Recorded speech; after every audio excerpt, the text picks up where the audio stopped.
As far back as I can remember, I always wanted to be a gangster.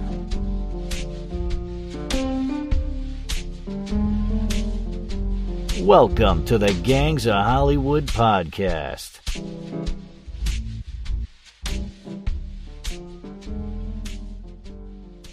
Hey gang, well, for those of you that are at episode 2, thank you. And for those of you that just joined, welcome. This is, of course, episode 2 of the Gangs of Hollywood, and I am the Witch. On this episode, I've decided to look at a Marlon Brando motorcycle gang classic, 1953's The Wild One. Now, I'm not going to lie, this movie is awesome. Okay, yes, it's in black and white for those of you that aren't really great on those sort of movies. Strap in, because it's worthwhile. So let's listen to the trailer.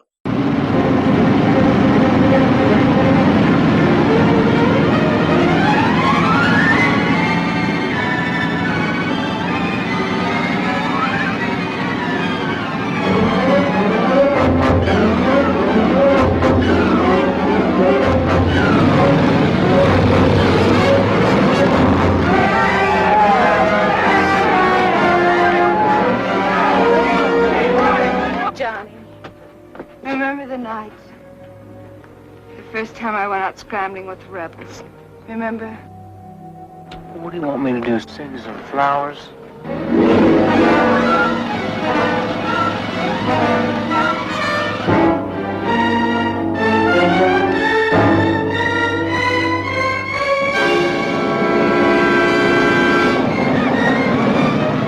What's the matter, Kathy? I was only trying to...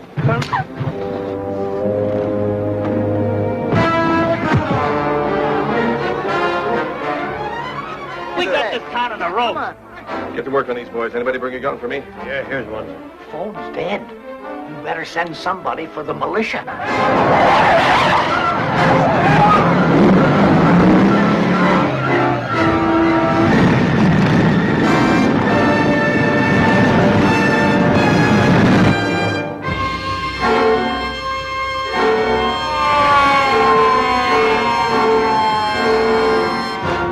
As I mentioned, this is 1953's The Wild One, with a runtime of 1 hour and 19 minutes, so it's nice and quick. Doesn't feel like it's dragging on too long and overstay its welcome. IMDb has a very simple description, and it says, 2 rival motorcycle gangs terrorise a small town after one of their leaders is thrown in jail.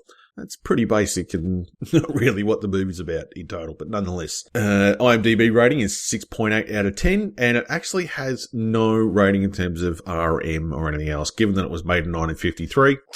Probably understandable, although obviously there were a few censorship issues, which I'll get into in a minute. It was directed by Laszlo Benedek. This is a director whose name I'm not really familiar with. And based on his IMDb history, I doubt we'll hear his name again on this show. But nonetheless, good job on this one. The movie stars, of course, Marlon Brando. A very young Marlon Brando. I think he was 29 when this was recorded. And he plays Johnny Strabler. Obviously, he doesn't require any details in regards to who he is. Anyone that knows movies has seen, heard, or at least seen a meme about Brando. So, you can guarantee we'll be seeing him again. Movie also stars Mary Murphy as Katie Bleecker. Sadly, this was the standout role for this actress. Although she had a career that lasted over 2 decades, most of it was just bit parts on TV. A little bit of a shame. And, of course, Lee Marvin as Chino. Now, Marvin had a very long career as a Hollywood tough guy that lasted more than 40 years.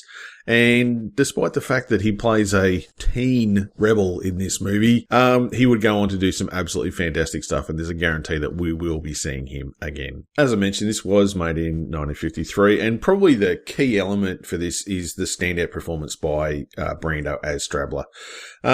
He became a cultural icon after this one, and it's considered to be the original outlaw biker film. And the first to really get in there and show some, biker violence and all that sort of stuff and the effect that they had during the time. Now, the big bit for me is, of course, the jacket. Brando was wearing, a leather jacket that would become iconic throughout film and motorcycle circles. And for young men that wanted to rebel everywhere, his in particular has his name Johnny written on it, as does everybody else's in the gang. Now, the jacket itself is actually a Perfecto, which is a secondary brand of the Lancer-fronted leather motorcycle jackets designed by Irving Schott and manufactured by the American clothing company Schott from New York City. This was a 618 model and had some slight alterations for the movie. It was quite interesting after this movie was made. You can imagine that these jackets really shot through the roof and became very, very popular with young men and young women across the world, leading to a point in time where the UK and US school systems actually banned students from wearing leather jackets, fearful that the gang culture and teen rebel underlying stereotypes would become a problem. Interesting enough, the movie itself was actually banned in the UK by the British Board of Film Censors for 14 years. There were a number of filmings, and then later in 1967, it was released under an X certificate, which is really bizarre when you think about it, because there's no real blood, there's no gore. I mean, this is 1953. This is tame by modern standards, but to have it banned for 14 years is quite amazing. Now, it's a good chance to play a promo for another great podcast that I would gladly have at my back in any fight. This'll keep it quiet. Oh, hi there. I didn't see you. You caught me cutting a new show. I'm Bo Ransdell, and I'm one of the many creators you can find on Legion Podcasts. I said quiet! My fellow podcasters and I work hard to bring you the best in horror podcasting, but that comes at a cost. Wouldst thou like to live deliciously? Not that, but also yes. No, what I'm getting at is that there are server costs, costs for good microphones and software for editing, all the things that make our shows, fun to listen to. And you can help. If you're enjoying the shows on LegionPodcasts.com or in the Legion Network available on iTunes and Stitcher, just about anywhere you can download a podcast, really, you can help us out and get a little something for your trouble at patreon.com/Legion Podcasts. For just $2 a month, you get a pair of movie commentaries exclusive to Patreon, and for $5, you can also join us for a monthly screening of a movie. All of that available on patreon.com/Legion Podcasts. We appreciate it, and thank you for listening. Now, back to the cutting room. Probably about time we started to actually get into the beats of the movie, so let's kick it off. Straight away, we've got an opening narration, which I absolutely love, so I'm going to play a clip from that right now. It begins here.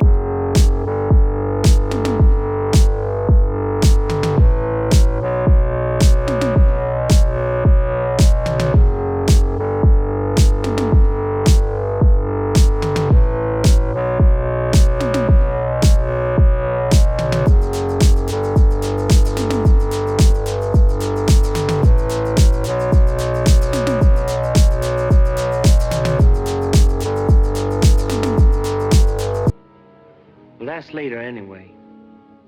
This is where it begins for me, right on this road. As we've learned from the introduction, this is all about a motorcycle gang and the events that happened to them. The Black Rebels Motorcycle Club, or BRMC, is a gang led by Johnny Strabler, and they ride into Carbonville, California, during a motorcycle race, which is quite haphazard. There's people walking across the track.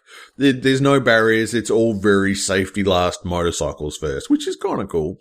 They go through, they cause a bit of trouble. Obviously, the straights that are there and the townspeople are not very happy about having Johnny and his gang there. While they're looking at the prizes for the race, a member of the gang called Pigeon is played by Alvy Moore. Some of you may remember Alvy Moore as being a staple on Green Acres during the late 60s and early 70s, and was obviously popular in American TV for quite a period of time. He steals the second place trophy because apparently first place was 2 feet high and too large to hide in his jacket. He presents it to Johnny, And the gang are all very impressed by that. Unfortunately, the police turn up on motorcycles themselves, which I thought was a bit ironic, and order them to leave town before they cause any more trouble. So the bikers head out and they go to Wrightsville, which basically only has one copper, and he is a older gentleman, and he's Chief Harry Bleecker. He's there to maintain order, but it's quite clear that Harry just wants a quiet life and doesn't want any trouble. The residents in the town are suitably uneasy, but most of them are willing to just sort of ignore the antics of the gang and just let it slide by. Unfortunately, during a drag race for beers across the street, which, yeah, it's a drag that probably less than 50 meters, there is an accident, and one of the gang members is hit by an elderly member of the community in his car, and he obviously injures himself, and the older gentleman demands that something be done. Harry is, of course, suitably reluctant. There are 30 or 40 gang members there and just one policeman, and he just decides to just let it all go. Wait, you gonna arrest anybody? Take it easy, Art. Take it easy. I'm not excited. I'm just telling you what happened. I tried to miss him, and then he hit me. My car's a wreck, and somebody's got to pay for the damages, and I mean it. Okay. You the big cop in the town? Well, next time you tell him to look where he's going, because he don't know how to drive. I mean, he ought to turn one way or the other, you know what I mean? There was guys all over the street trying to miss him. Now, just a minute. And he's all right, but he's got one of my boys all busted up. Now, look here, Harry. Are you going to... Forget it. Some cop, huh? See Johnny back him down? Yeah. What a screwball town. Obviously, with this accident and their member being injured, the gang have to stay in town a little bit longer, and they decide to basically hang out in the local cafe and bar, which I thought was great. Like, one side is, a cafe, and you just walk through a door at the end and straight away you're into the bar. And so the gang pretty much are in there. They're drinking, they're dancing, they're having a great time. Not really causing a lot of trouble, just being, loud and having fun. So I'm not really sure what the issue is. Obviously, as the day goes on and the evening goes on, they get more drunk and they get a little bit more boisterous. Now, it turns out that the bar is actually run by Harry's brother, Frank. And in the bar, and obviously the cafe, the person running the cafe is Kathy, who is, of course, the daughter of Harry. It's a small town, so, everyone knows everybody and everybody's related. The barman in the bar is an elderly gentleman called Jimmy, and the gang give Jimmy a bit of stick, but he gets along. He does all right. In the cafe, Johnny meets Kathy and asks her about a dance that's being held that night. Now, Kathy, obviously being a nice girl and having to work, says she politely turns him down, but Johnny's dark, brooding personality visibly intrigues her. We get a couple of local girls who actually come into the bar, and one of them is Mildred. So they start dancing and drinking with the gang and having a great old time. We then get one of the historic lines from this movie when Mildred talks to Johnny. Hey, Johnny, what are you rebelling against? What do you got? Now, it's pretty clear that Johnny is attracted to Kathy and decides to stay a while the gang go out in the street and cause more trouble. However, when Johnny learns that Kathy is in fact the policeman's daughter, he changes his mind and decides it's time for the gang to leave. Unfortunately, as they're about to leave, another gang turns up. And they are raucous and loud and clearly drunk, but nonetheless, this gang is called the Beatles, which are... that's not the toughest name I've ever heard, but nonetheless. And their leader, Chino, as I mentioned, played by Lee Marvin, straight away basically invites Johnny to fight and get it on, because clearly there's something going on between the two of them. But we only find out later that it actually was that once upon a time the two gangs were one, and Johnny decided that he'd had enough and he split them up and took his people with him. In an attempt to obviously provoke Johnny, Chino steals his trophy and the two start fighting. Of course, Johnny wins because, Chino's very drunk and Johnny's the hero of the story, allegedly. Meanwhile, local Charlie Thomas stubbornly tries to drive through the gang of motorcyclists and people that are covering the entirety of Main Street. Unfortunately, that means that he actually injures a member of Chino's gang called Meatball. He doesn't really sort of do too much damage. He pushes his bike over and, Meatball gets a bit scraped up, but that's about it. This, of course, puts Chino absolutely over the edge, and he decides that they need to overturn Charlie's car. I'm there going, those things are heavy, but there's like 4 guys just rocking it, just trying to get it over on its roof. Harry, the city's policeman, finally decides to intervene and is about to arrest Chino and Charlie when the other townspeople remind Harry that Charlie may cause problems for him in the future, only arrests Chino and takes him to the station. As you can imagine, this causes problems for the gang. No one's happy. Later that night, we see that everyone from the 2 gangs is now just dancing, fighting, drinking, really making an absolute nuisance of themselves and just filling up the town. But, really, they haven't done anything, I would suggest, too terrible at this stage. They're being raucous and obviously scaring the locals, but what are you going to do? We start to get to the point where things start to get a little bit angry and obviously a little bit menacing when members of the Beatles harass Dorothy, the local telephone switchboard operator. For those of you at home who don't know what that is, you're going to have to Google it. I can't really explain it, but it was once upon a time when there were landlines, someone was actually required to unplug one line and plug it into another socket in order to connect you to another person. Absolutely wacky stuff. This, of course, basically means that the town is completely cut off and there's no communication. While this is happening, members of the BRMC abduct Charlie, obviously to pay him back for what he did to Meatball, and throw him in a jail cell with Chino. They try and rescue Chino and get him out of jail, but it turns out that Chino is just too drunk. And rightly so, they just leave him there. As Johnny wanders the town aimlessly, it's quite clear that Johnny really isn't into it. He's not into the fighting, he's not into the dancing. He really just wants to be a loner and, hang out. So he's wandering around and he meets an old flame who is in a very tight sweater, whose name is Britches. Johnny, remember the night? The first time I went out scrambling with the rebels. Remember? That was the first time I ever saw you. I haven't seen you since. We really got ourselves hung on the Christmas tree, didn't we?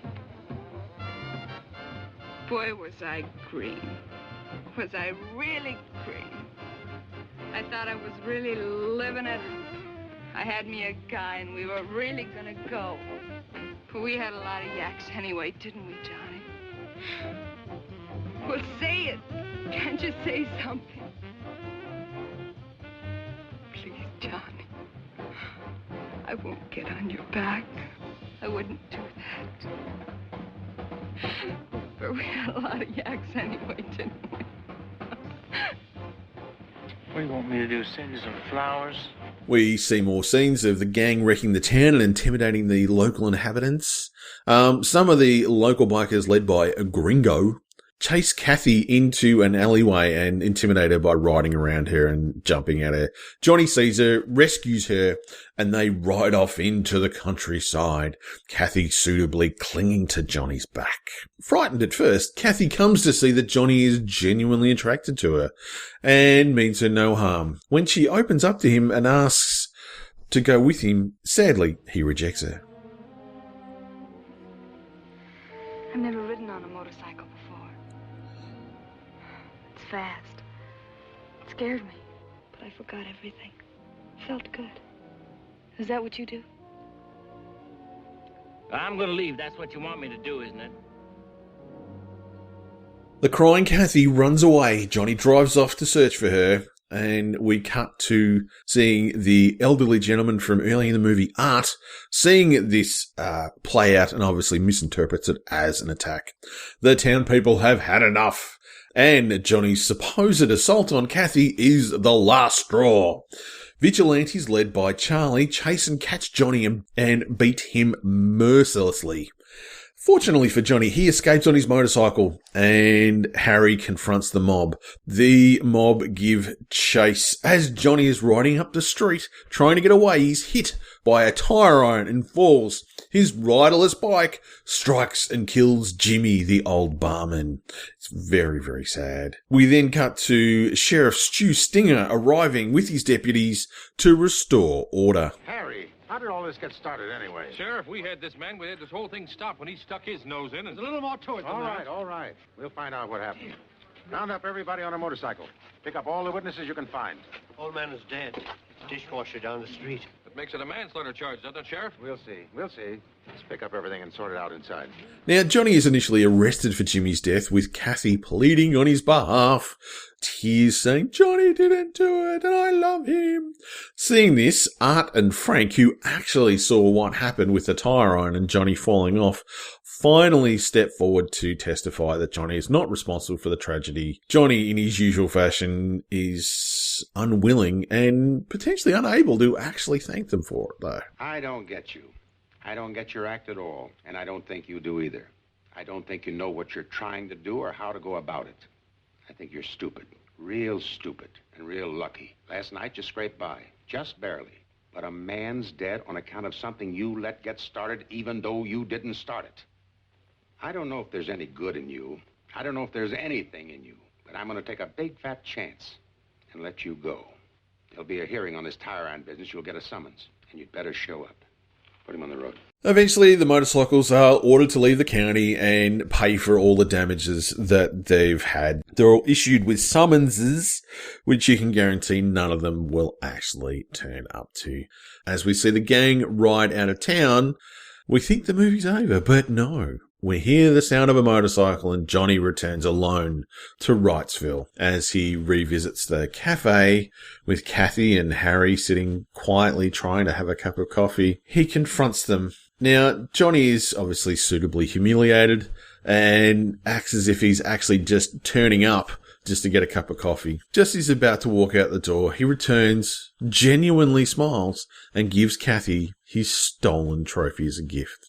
The music swells, and Johnny rides out of town. This is a really funny movie. There's violence, there's tension, there's intimidation, there's motorcycles, so many motorcycles. This is awesome. But it's interesting to see the 50s view on the motorcycle gang, and they're more supposedly young kids out for some fun and not really getting what's going on. Some of the language in it is absolutely amazing.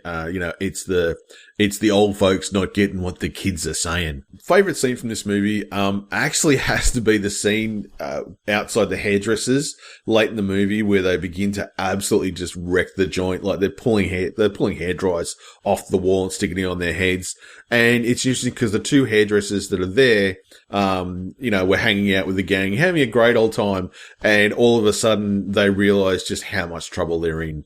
And it's quite great to see. In terms of leader of the pack, I'm going to go a little bit left of center on this one and say the jacket. Johnny's jacket, as I said, which is iconically called the Brando jacket, has become a staple since this happened. I myself actually own one. I've had one since I was 18, and it's one of those things. Every cool motorcycle guy that was ever in a movie or on TV had one of these jackets.